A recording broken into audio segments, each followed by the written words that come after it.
Welcome back once again, all of my low carb friends, and for those of you who are here for the first time, welcome. Today I have another very easy keto bread recipe for you. Today I am going to show you how to make super quick and easy keto 4-ingredient dinner rolls. These rolls are amazing. They're so easy to make and very minimal ingredients, just the way I love recipes to be. And if you want a printable version of this recipe, you can check out my website at janet'sdeliciouslowcarbkitchen.com. You can find a printable version of this recipe and other goodies there for you. And if you're new to the channel and you want to see lots of easy, delicious, low-carb keto recipes, make sure you click that subscribe button and click the notification bell that's right next to the subscribe button. That way you can be notified every time I put out videos, at least every Wednesday and Saturday. And if you'd like to help support the channel, make sure you scroll down in the description of the video. You'll see some affiliate links. Anytime you purchase anything using those affiliate links, a small portion of your purchase will go to me and help support the channel. So while you do all that, let's get cooking.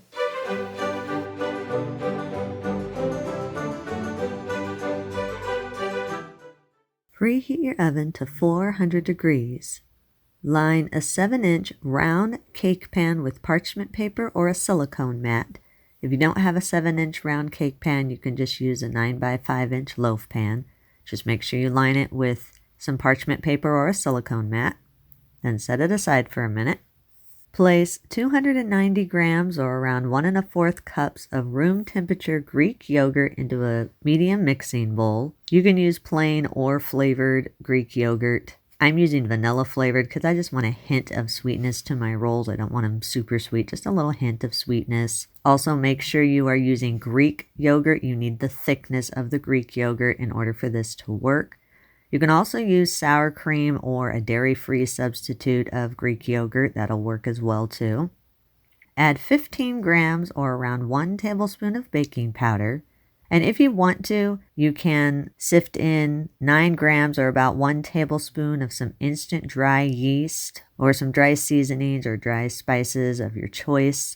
This will just give your dinner rolls a little bit more flavor. The yeast especially will help your dinner rolls have a little bit more of a traditional bread type flavor. It doesn't do anything for rising or anything. It just gives your dinner rolls a little bit more of a traditional bread flavor. Stir the yogurt and the baking powder, and if you use any yeast and seasonings, stir everything all together until everything is fully combined.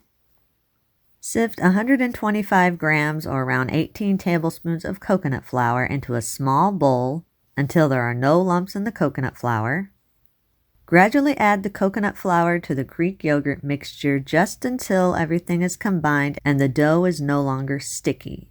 Now, when you're adding your coconut flour, do not add it all at once because you may not need all of it. The amount that you're going to need depends on the texture of your coconut flour and depends on the brand and texture of your Greek yogurt. So when you're adding the coconut flour, just add it 1 to 2 tablespoons at a time, then stir it in and continue to add it 1 to 2 tablespoons at a time, just until everything comes together and makes a smooth dough that's not sticky. If it's sticking to your fingers, then you just need to add a little bit more coconut flour just until the dough is not sticky. You do not want to add too much coconut flour because your dinner rolls will be dry and crumbly. So just enough coconut flour to where there's a dough that has formed and it's not sticking to your fingers.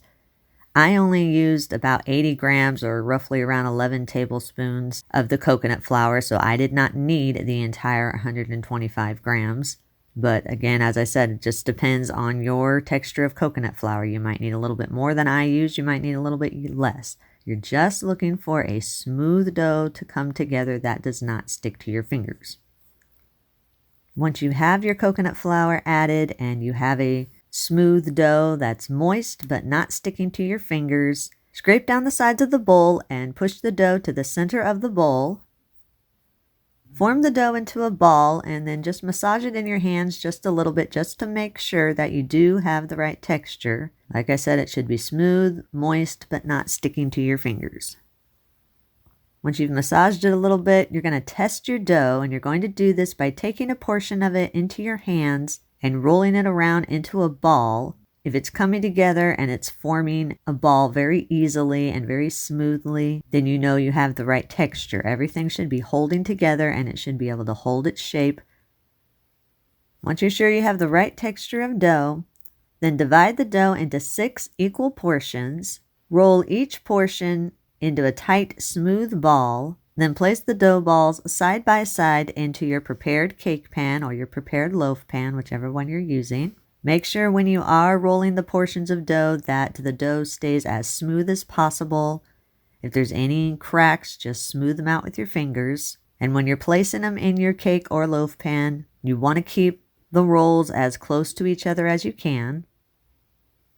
Once the rolls are all shaped and put in the cake pan, use the palm of your hand and flatten the tops of each one of the rolls. Place 20 grams or around 1 tablespoon of keto syrup or honey substitute. I'm using Chalk Zero's keto maple syrup. You can use any keto syrup or honey substitute. Place it in a microwave-safe mug. Then microwave just for about 15 to 20 seconds, just until the syrup or honey substitute melts enough to be kind of thin so that you can spread it over the rolls.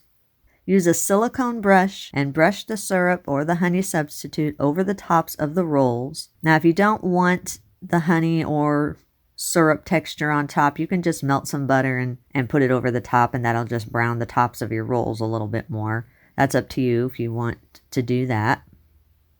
Place them in your preheated oven. Bake at 400 degrees for 20 to 25 minutes or until they're lightly golden and a texture comes out clean. Once your rolls are baked, remove them from your oven and allow them to cool in the pan for at least 20 minutes or so they can firm up. After 20 minutes, remove the rolls from your pan. You can serve these immediately. You can serve them warm with some butter or your favorite toppings or fillings, or just leave them plain as they are. They taste good just as they are. Or you can put them on a wire rack and cool them to room temperature. We are back. We've got my yummy looking little roll here. You can make these any size you want. I made them a little bit small because it's a dinner roll, so I'll be eating dinner with it. But you can always make these bigger if you like bigger rolls. But I cut one in half here so you can hopefully maybe see the texture of the inside of it. It's nice and moist looking. It smells really, really good. It's got a nice texture to it. It's not flimsy, not crumbly. So far, so good. Looks good, smells good. Let's see if we taste good.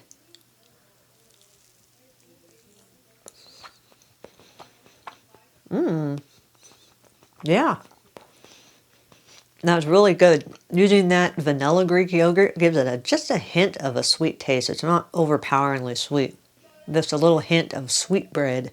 Nice and soft, nice and moist. Doesn't have that dry, crusty feel that some coconut flour rolls have. It's nice and moist. Very good texture, very good flavor.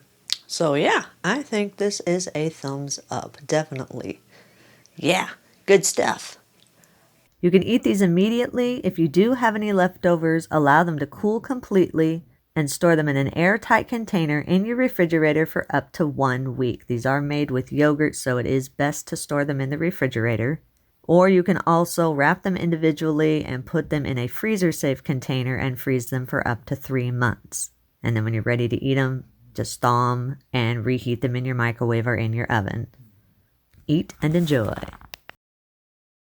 And that's our recipe of the day. I hope you enjoyed it. If you did and you want to see more videos like this, make sure you click that thumbs up like button, click that subscribe button, leave me a comment if you want to. Let me know if there's any recipes that you'd like to learn how to make, and I'll do what I can to get those out there for you. And as always, keep cooking.